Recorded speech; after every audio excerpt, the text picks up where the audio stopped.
अक्कलकुवा विधानसभा मतदारसंघात झालेल्या मतमोजणीत महायुतीचे उमेदवार विद्यमान विधान परिषदेचे सदस्य आमदार आमशा पाडवी यांचा विजय झाला। या मतदारसंघात प्रस्थापितांना धक्का देत आमशा पाडवी यांनी हा विजय मिळवला। अक्कलकुवा विधानसभा मतदारसंघातील मतदानाची मोजणी अक्कलकुवा येथील तहसील कार्यालयात सकाळी 8 वाजताच्या सुमारास सुरू झाले। मतमोजणीच्या सुरुवातीच्या फेऱ्यामध्ये विद्यमान विधानसभेचे आमदार के.सी. पाडवी यांनी काही अंशी आघाडी घेतली होती। यामुळे अपक्ष उमेदवार डॉक्टर हिना गावित ह्या दुसऱ्या क्रमांकावर होत्या। डॉक्टर हिना गावित ह्या पहिल्या 10 फेऱ्यामध्ये दुसऱ्या क्रमांकावर होत्या।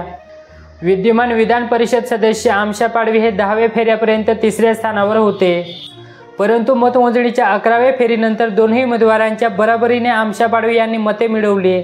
यातून त्यांचे मताधिक्य हे 36,385 मतांच्या पुढे गेले।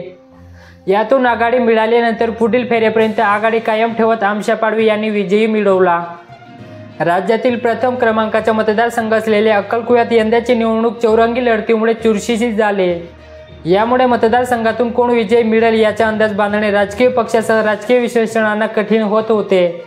दरम्यान मतदारसंघातून 7 वेळा आमदार म्हणून निवडून आलेले के.सी. पाडवी यांना शेवटच्या फेऱ्यामध्ये कडवी झुंज देत आमशा पाडवी यांनी आपला विजय निश्चित केला।